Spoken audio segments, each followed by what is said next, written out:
¿Qué tal, mis queridos amigos? ¿Cómo estáis? Espero que vaya muy bien por ahí. Súper interesante los planes que se han desvelado de Porsche para cómo va a producir sus automóviles en el futuro, cómo lo está haciendo y específicamente algo de lo que el grupo Volkswagen está trabajando en los últimos años, que es en la generación de combustibles sintéticos. Y en este vídeo os voy a hablar de combustibles sintéticos y qué es lo que yo creo que cabe esperar de este producto que podría paliar en una fracción, en una parte, el abandono del petróleo provocado básicamente pues, por las distintas medidas relacionadas con el mundo de la ecología y la economía que vienen a salpicar nuestras vidas y nuestras economías y nuestras industrias en los próximos años. Pero para hablar de este asunto de Porsche, primero de todo, me gustaría contaros que, claro, es una marca de vehículos deportivos, y de vehículos deportivos exclusivos además. Y es muy curioso e interesante como en el ramillete de marcas que tenemos actualmente en el mercado, aquellas marcas que tienen una imagen de producto, una imagen que nosotros somos el espejo en el que se reflejan, nos transmiten esa deportividad, esa esencia de vehículo, pues de prestaciones, de sensaciones. Vemos como eso poco a poco se ha ido alejando de lo que es tanto lo que se está promoviendo por parte de las autoridades con el asunto de la ecología, tanto con el asunto como el de la seguridad vial, como por otro lado, pues la mayoría de las personas, esa imagen prestacional de los coches ha ido borrándose poco a poco del marketing de las marcas de coches y hoy en día no hay absolutamente ninguna marca de coches que haga apología de la velocidad ni de las prestaciones ni tampoco de la libertad en el sentido que se hacía antaño relacionado con las marcas de coches. Y eso afecta y mucho a cómo se desenvuelven marcas de automóviles y lo estamos viendo perfectamente. Hay marcas que gracias a que tienen una imagen sólida de producto, como podría ser por ejemplo Audi o BMW, están llevando este proceso pues mejor o peor, ¿no? Pero aquellas marcas que están muy relacionadas con la deportividad ubicada en el mundo popular, entre comillas, como por ejemplo una Alfa Romeo o una Jaguar, pues lo están pasando bastante peor, bastante mal, porque no han sido capaces de generar la suficiente tecnología o los suficientes valores de cara a la imagen de la gente para seguir creciendo y apuntalar su futuro. ¿Y qué pasa con Porsche? Bueno, pues a Porsche le pasa que tiene un reto parecido con el asunto de la electrificación, es decir, ¿cómo haces para vender Porsche, que son coches muy exclusivos o muy caros, que tienen una imagen de marca tremenda, pero en el mundo de la electrificación? Es interesante, por ejemplo, que el Porsche Taycan, del que os he hecho una extensísima prueba y detalle en este canal, afortunadamente, durante este año, es un vehículo que la mayor parte de las personas que compran son o personas que no han tenido un Porsche en la vida o personas que tienen al menos un Porsche en la marca. O sea, que cumple una doble función: ir preparando a los clientes para lo que viene, para la electrificación, y también conquistar nuevos mercados de clientes que hasta la fecha no se habían decantado por Porsche, pero que ahora, al revés, quieren comprar un Porsche como alternativa, por ejemplo, a un Tesla, ya que por el motivo que sea no les satisface esa marca americana. Y en ese trayecto y en ese camino está Porsche. Hay una entrevista muy interesante a Stadler, que es el responsable, el ejecutivo máximo de compras de la marca, en el que explica cómo para 2025 la mitad de la gama de producto que va a vender Porsche va a estar electrificado. Esto quiere decir que van a ser coches eléctricos o coches híbridos, en el caso de la marca, híbridos enchufables sobre todo, y el otro 50% no. Y eso implica que en la cadena de suministro de la marca, pues aproximadamente, contaba él, un 25% de los proveedores de Porsche son nuevos y ajenos a lo que era antes la industria del automóvil, en tanto en cuanto la electrificación trae toda una serie de necesidades de piezas y de productos que antes no estaban. Con lo cual hay una cuarta parte de los proveedores tradicionales que han sido sustituidos por unos nuevos.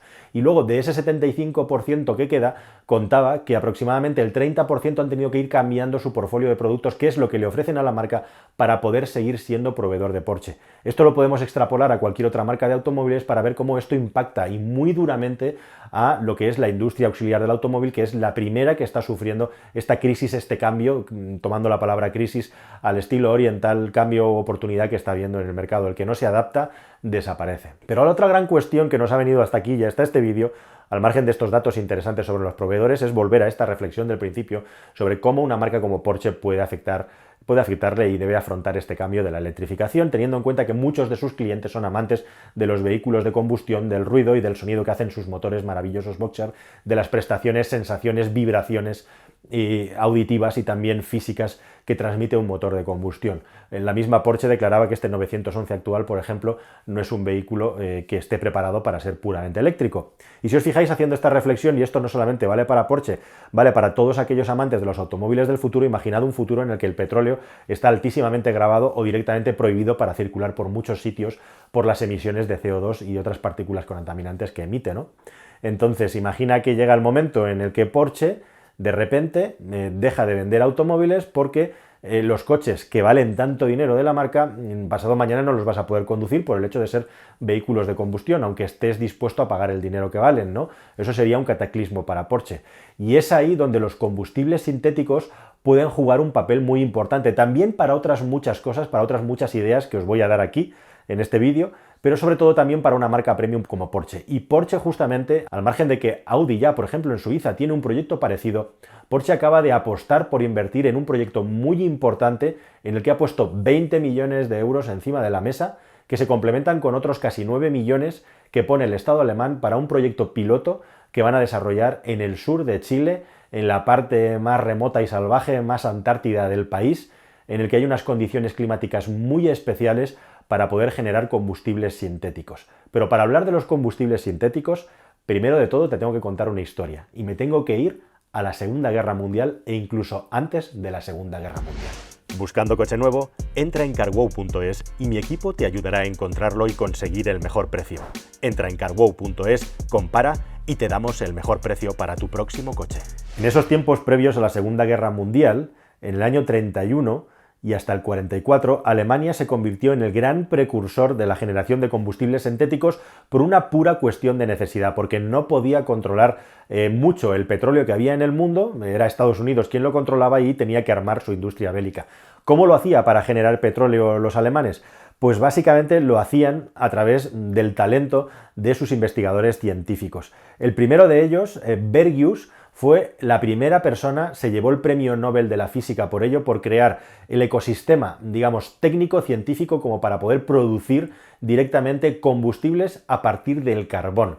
Normalmente los primeros combustibles sintéticos que se fabricaron siempre fueron con carbones hidrogenados. Hacía falta básicamente carbono, oxígeno e hidrógeno directamente para poder crear combustibles sintéticos. ¿Y qué es lo que tenía Alemania en demasía? Pues por encima de todo, carbón. Así que ya a finales de los 30, el 90% de los combustibles que consumía Alemania eran combustibles sintéticos que provenían no de los pozos petrolíferos, sino del carbón. Aproximadamente 1 millón de toneladas de carbón consumía Alemania al año para poder producir combustibles sintéticos. Como digo, la proporción era de 9:1. Por cada 9 litros de combustible consumido sintético que consumía el país, consumía 1 directamente de los petróleos de las reservas naturales. Era una situación extrema que se fue amplificando hasta que en el año 44, justo el año antes en que Alemania perdió la guerra, llegó a fabricar 25,5 millones de barriles de petróleo sintético. Y este es un dato muy curioso y muy interesante. Como digo, Bergius, que se llevó el premio Nobel de Química precisamente por descubrir y amplificar la importancia que tenía el hecho de la presión y la temperatura en los procesos físicos y químicos que derivaban en la generación de otro tipo de elementos, pues todo este conocimiento teórico de Bergius, toda esta información se llevó a la práctica en un procedimiento industrial que desarrolló principalmente Carl Bosch, en el que se podía conseguir, como digo, a través del mineral puro del carbón junto con el hidrógeno, combustibles sintéticos. Posteriormente llegaron los procesos como el Fischer-Tropsch, en el que básicamente era una variación de este proceso. Aquí se utilizaban los gases que generaba el carbón, se provocaban gases que luego se mezclaban con el hidrógeno igualmente, y luego este proceso rápidamente evolucionó también hacia la licuefacción del carbón. En definitiva, distintas variantes de dos procesos básicos, que el de Fischer-Tropsch es el que más ha pasado a la historia, pero que lo que buscaban efectivamente era poder generar combustible. Y un dato muy interesante y muy importante, precisamente por esta escasez y la incapacidad de poder conseguir petróleo, es uno de los motivos que explican por qué Alemania acabó perdiendo la guerra. Alemania controlaba el petróleo muy escaso de varios de los países que controlaba, el más importante probablemente Francia, pero también Austria, y ojo porque Alemania también controlaba el petróleo de Noruega. Pero antes de que se descubrieran la cantidad de yacimientos gigantescos petrolíferos de Noruega que han acabado convirtiendo a ese país en el más rico del mundo. Imaginad por un momento que en esa época de la Segunda Guerra Mundial Alemania hubiera conseguido controlar los pozos petrolíferos de Noruega. Posiblemente, a lo mejor, hoy en día la historia sería completamente distinta. De hecho, para que os hagáis una idea, de los millones de barriles de petróleo que fabricaba Alemania, eran una ínfima proporción con lo que era capaz de producir Estados Unidos. Básicamente toda la producción de combustibles sintéticos de Alemania, llenando el país de plantas, haciendo todo lo que podía, equivalía a lo que Estados Unidos generaba en 15 días. En 15 días americanos se correspondía a un año de los alemanes. Y es que aquí está el asunto, aquí está la cuestión. Para generar combustibles sintéticos hace falta mucho dinero y hacen falta los materiales adecuados. Hoy en día la tecnología ha evolucionado mucho y lo que se busca y lo que se va a montar en esa planta en Chile, ya volviendo al presente, igual que la de Suiza, es un sistema que sea lo más ecológico posible. Y para eso, ¿por qué se van al sur de Chile? Porque allí hay una gran potencia de viento, hay una gran potencia eólica constante, hasta el 70% del tiempo en el lugar donde se va a fabricar esa planta está soplando el viento a máxima capacidad de los aerogeneradores, y es ahí, en una joint venture entre varias empresas, el Estado de Chile pone un montón de dinero con sus empresas de minoría, en él la empresa energética, muy importante italiana, también está desarrollando y poniendo dinero en el proyecto, e igualmente Porsche ha puesto una parte del dinero como el Estado alemán, y en última instancia está Siemens, que igualmente es como el integrador de sistemas de todas estas empresas. Y al final lo que van a hacer ahí es producir combustibles sintéticos, que no es ni más ni menos que producir metanol sintético. ¿Cómo se llega a producir metanol sintético? Pues por reacciones químicas, un proceso bastante complejo en el que por un lado tenemos que la electricidad que generan esos aerogeneradores, esas palas, se utiliza para disgregar, hacer electrólisis y separar el hidrógeno del oxígeno, por lo tanto estamos utilizando agua en el proceso. Y una vez que tenemos hidrógeno, que como siempre es la base esencial para poder producir un combustible sintético, lo que hacemos igualmente es captar CO2 del aire para, mezclado con ese hidrógeno, acabar produciendo en una serie de procesos, como digo, muy complejos, químicos y de temperatura y presión, metanol sintético. Y es a partir de ahí, con el metanol sintético, en el que en un proceso químico a continuación estamos acabando consiguiendo o tanto petróleo, que va a acabar siendo petróleo sintético diésel más pesado, o petróleo sintético que va a acabar siendo más refinado, gasolina. Así que con todo ese proceso al final lo que estamos generando es un combustible que tiene muchísimas menos emisiones, puesto que se ha fabricado, se ha producido de una manera completamente ecológica, entre comillas, puesto que cualquier proceso de generación de energía, sean más o menos verdes, sean más o menos renovables, tiene sus emisiones de CO2. En definitiva, lo que se está haciendo es fabricar un combustible que al final todo este proceso tiene sentido en el aspecto de que no necesita ningún tipo de manipulación especial y que se puede surtir, se puede manipular de la misma manera que hoy en día se manipula el combustible diésel o la gasolina en cualquier gasolinera o incluso en una latita, en una garrafa que puedes llevar en el maletero de tu Porsche 911. Así que en el futuro, quién sabe si en estos vehículos de combustión, al igual que pasó cuando le echábamos el aditivo a la gasolina para cuando nuestros vehículos no estaban adaptados a las gasolinas sin plomo, en el futuro llevaremos o compraremos nuestros combustibles sintéticos para poder mover los automóviles antiguos, clásicos o los Porsches que vamos a conducir en el futuro. Ojalá que todos podamos conducir un Porsche, ¿no?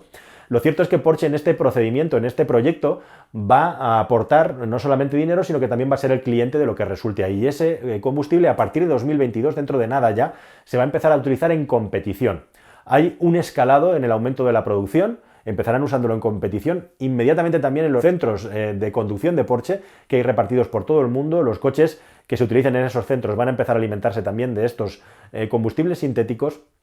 Y está previsto que de unas cantidades de litros bastante modestas en 2022, estamos hablando de una cantidad de aproximadamente 130.000 litros, lleguemos a los 550 millones de litros en el año 2026. Yo echando cuentas me sale que si un vehículo consume 7,5 litros a los 100, 550 millones de litros darían para alimentar aproximadamente unos 36.000 coches que hicieran 10.000 kilómetros al año, para que te hagas un poco idea de la dimensión. Evidentemente los combustibles sintéticos son mucho más caros de producir actualmente, pero si se producen en masas y se escalan las producciones y empiezan a salir fábricas, pues esto puede reducirse mucho en cuanto al coste.